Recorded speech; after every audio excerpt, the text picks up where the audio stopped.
Hello बच्चों, M के study point में आप लोगों का स्वागत है। आज का ये हिंदी पेपर है माध्यमिक 2026।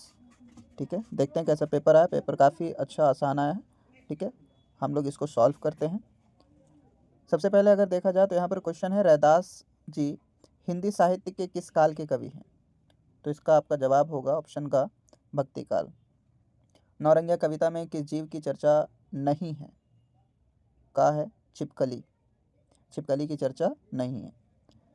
क्वेश्चन नंबर 3, चप्पल किस भाषा की मूल कहानी है? तो चप्पल तेलुगु भाषा की मूल कहानी है। क्वेश्चन नंबर 4, कर्मनाशा की हार में किसकी जीत हुई? आंसर होगा मानवतावाद की। क्वेश्चन नंबर 5, तीसरी कसम किस प्रकार की कहानी है? आंसर है आंचलिक। कई जगह में सामाजिक और मनोवैज्ञानिक भी आएगा, लेकिन अगर इनमें आंचलिक है तो सबसे पहले हम आंचलिक को ही चुनेंगे। क्वेश्चन नंबर 6, धूमकेतु के भाग होते हैं 3, नाभिक, सिर और पूंछ। क्वेश्चन नंबर 7, बिस्मिल्लाह खां नमाज के बाद सजदे में क्या मांगते रहे? आंसर है सूर। क्वेश्चन नंबर 8, जैनको ने आखिरी संगीत सुना? आंसर है देहात के संगीत। लेकिन क्वेश्चन नंबर 9, संप्रदान कारक में को का प्रयोग किस अर्थ में होता है? आंसर है के लिए। क्वेश्चन नंबर 10, संज्ञा के जिस रूप से क्रिया के साधन का बोध होता है उसे कहते हैं करण कारक। क्वेश्चन नंबर 11, वीन पानी में कौन सा समास है? बहुब्रीहि समास। क्वेश्चन नंबर 12, मैंने किताबें खरीदी में कौन सा वाच्य है? कर्तृवाच्य। क्वेश्चन नंबर 13, अगर ला सको तो थोड़ा सा लाहौरी नमक लाना, यह किस प्रकार का वाक्य है? इसमें चारों ऑप्शन जो दिए हुए वो गलत हैं। ठीक है, इसका सही ऑप्शन जो होगा यह है संकेतवाचक वाक्य। क्वेश्चन नंबर 14, निम्नलिखित वाक्यों में कर्मवाच्य का उदाहरण है?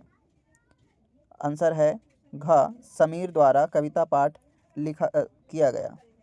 क्वेश्चन नंबर 15, राजा का पुत्र समस्त पद है? राजपुत्र।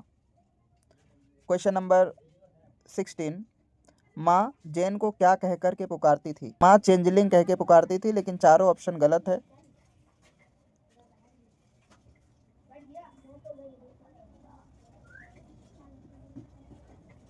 क्वेश्चन नंबर 17, अंशुमाली समासिक पद में समास है बहुब्रीहि समास। तो इसी के साथ आप लोग देख चुके होंगे, जिन लोगों ने आज एग्ज़ाम दिया वो भी देख लें कि कितने आपने सही किए, और जिनका आने वाला समय है 2027 वगैरह में वो एग्ज़ाम देंगे तो वो भी देख सकते हैं किस प्रकार से जो है एमसीक्यू क्वेश्चन चैप्टर से सेट होता है। उसके बाद हम देखते हैं एसएक्यू और एलएक्यू ये किस तरह से क्वेश्चन आए हैं। आगे यहाँ पर दिया हुआ कई सारे निम्नलिखित प्रश्नों में से किन्हीं 19 प्रश्न के उत्तर देने हैं। टोटल 21 प्रश्न दिया हुआ है, तो यानी 2 एक्स्ट्रा प्रश्न है। 23 प्रश्न होते हैं, लेकिन इस बार 21 प्रश्न दिए हुए, उन्हीं में से आपको 19 प्रश्न करने हैं। ठीक है, काफ़ी आसान जो है प्रश्न आए हुए हैं। उसके बाद हम देखें तो 3 नंबर सेक्शन में दिया हुआ है आरटीसी। ठीक है, काफ़ी आसान है, जिसमें लेकिन वह मिल ही गया तो मैंने उसे प्यार से देखा, देश प्रेम कविता से है। ये नरभुजंग मानवता का पद कठिन कर देते हैं, जबकि मैंने पहले ही बता रखा था कि मनुष्य और सर्प से आने वाले, तो मनुष्य और सर्प से आया है। उसके बाद खंड खा में देखें तो बोले मैं अपना चमड़ा उतार कर चप्पल बना दूंगा, तो चप्पल कहानी से है। शिशु की सांसें नाजुक डोर से लटकी हुई थी, ये नन्हा संगीतकार कहानी से है। तो दोनों खंड से एक एक प्रश्न करने थे। उसके बाद नंबर 4 में अगर हम देखें तो कह रहा है प्रत्येक खंड में से एक एक प्रश्न के उत्तर दीजिए।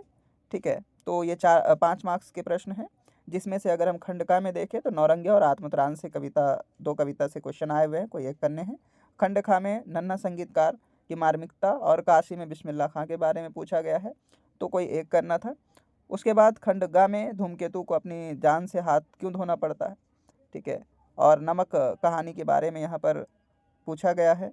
यानी यहाँ पर निबंध में एक कहानी डाल दिया है, जबकि उसको थोड़ा सा ऊपर नीचे कर दिया। कहानी के सेक्शन में निबंध का, निबंध के सेक्शन में कहानी का कर दिया है।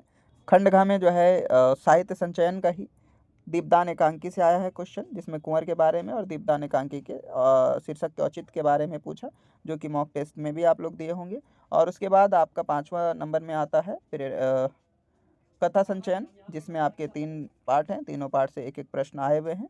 हीरामन के बारे में है, कर्मनाशा के हार के में किसकी हार हुई और कैसे, है ना? तो इसके बारे में है। उसके बाद नंबर 6 में जो है एक निबंध लिखने बोला गया, जिसमें जीवन और अनुशासन के बारे में है। कलम की आत्मकथा है। मेरे जीवन का उद्देश्य है, वर्तमान भारत की समस्याएँ हैं, जिसमें से वर्तमान भारत और अनुशासन ये लगभग मैं कराया हुआ हूँ। हिंदी में अनुवाद कीजिए, ठीक है? ये बहुत छोटा-सा इंग्लिश का एक पैरा दिया हुआ है, उसको हिंदी में ट्रांसलेट कर देना है।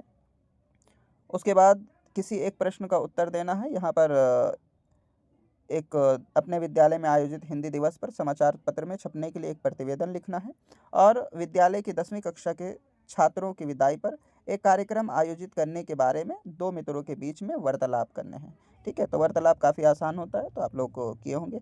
यही इतना 2026 में आया था, काफ़ी आसान पेपर था, बस थोड़ा-सा घुमा करके एमसीक्यू दिया हुआ था।